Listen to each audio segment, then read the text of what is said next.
Una veintena de estados republicanos demandaron este martes la nueva política humanitaria anunciada el 5 de enero por la Casa Blanca, que permite la entrada temporal al país de hasta 30.000 inmigrantes al mes procedentes de Cuba, Haití, Nicaragua y Venezuela. A la demanda de 39 páginas presentada ante la Corte del Distrito del Sur de Texas en Victoria, se alega que el gobierno, a través del Departamento de Seguridad Nacional, bajo el pretexto de impedir que los extranjeros crucen ilegalmente la frontera entre puertos de entrada, pues ha creado este nuevo programa de visas sin las formalidades de legislación que deben ser aprobadas por el Congreso.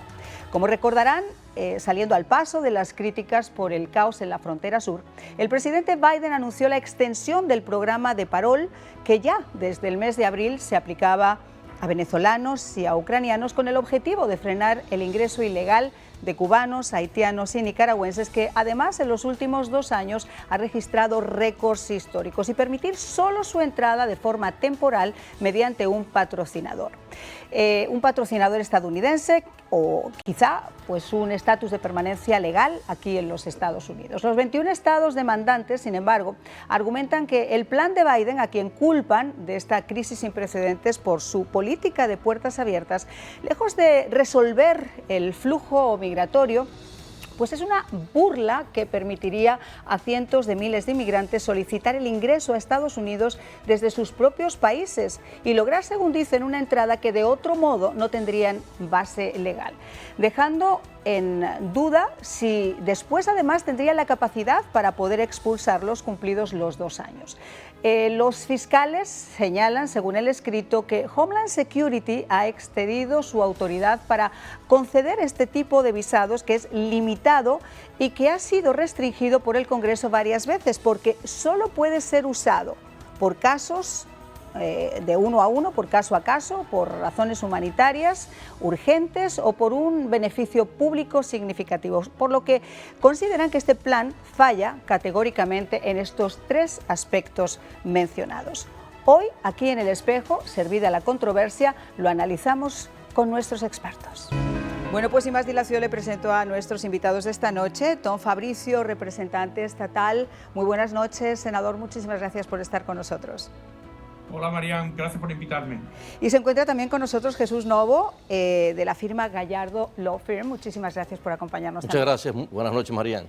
Vamos a comenzar, si les parece, con el senador, porque esto ha sido una decisión que ha levantado ampollas, al menos entre muchos cubanos, venezolanos, nicaragüenses. Esto es una decisión que, según comentan, a pesar de que pueda tener una base jurídica, pues moralmente tiene sus cuestionamientos. Senador, ¿cuál es su opinión? Pues gracias, Marian. Una clarificación, yo soy representante estatal, no soy elegido senador, pero gracias por la reconocimiento. Pero le digo, mira, con esta situación, el asunto tiene que ver con la cantidad de personas que están entrando al estado de la Florida y el impacto que el estado de la Florida está sosteniendo sobre esta entrada migratoria. Entonces el impacto ha sido bastante grande. Se ha visto en Jackson Memorial Hospital, se ha visto el impacto con los colegios en Dade County Public Schools, se ha visto bastante por muchos de los recursos. Y empezamos por el principio que tenemos que tenerlos y tenemos que proteger la frontera, tenemos que tener una frontera y saber quién está entrando, y tenemos que tener una frontera bastante cuidada. Y por ahí empezamos. Entonces, esto sí es un problema que estamos viendo ahora, y la demanda que ha puesto la fiscal general Ashley Moody indica, y yo creo que correctamente, que el presidente no tiene el poder presidencial ejecutivo para tomar y poner esta orden ejecutiva que ha puesto. Ahora, Tom, yo quisiera hacer algunas preguntas que me hago y luego vamos a ir a la parte legal. En este caso, por ejemplo, se cuestiona la carga que pueden suponer estos migrantes que vienen con ese parol humanitario. Sin embargo, el requisito principal es que tengan un patrocinador que responda financieramente para que no sea el Estado o sea el welfare quien tenga que hacerse cargo de ellos. ¿Cómo se entiende entonces esa carga? En muchas situaciones no se sabe si la persona que está patrocinando actualmente los recursos para dar ese apoyo financiero. Y además este tipo de sistema invita a muchas personas que crucen la frontera ilegalmente. Entonces es un problema. pero no es una forma también de tenerlos de alguna manera más controlados, más vigilados y además por un tiempo de 2 años, porque de cualquier manera la frontera es un caos por ese pulmón abierto que supuso durante mucho tiempo. Pero Marian, ¿qué pasa al fin de los 2 años? ¿Y cómo se sabe que sí actualmente van a ser 2 años? El problema es que tenemos que manejar la frontera, tenemos que cuidar este país y el propósito número uno de los Estados Unidos es para proteger los norteamericanos, que pueden ser hispanos, que pueden ser inmigrantes, pero el asunto es que es una carga que nos está poniendo y hay indicaciones que quizás este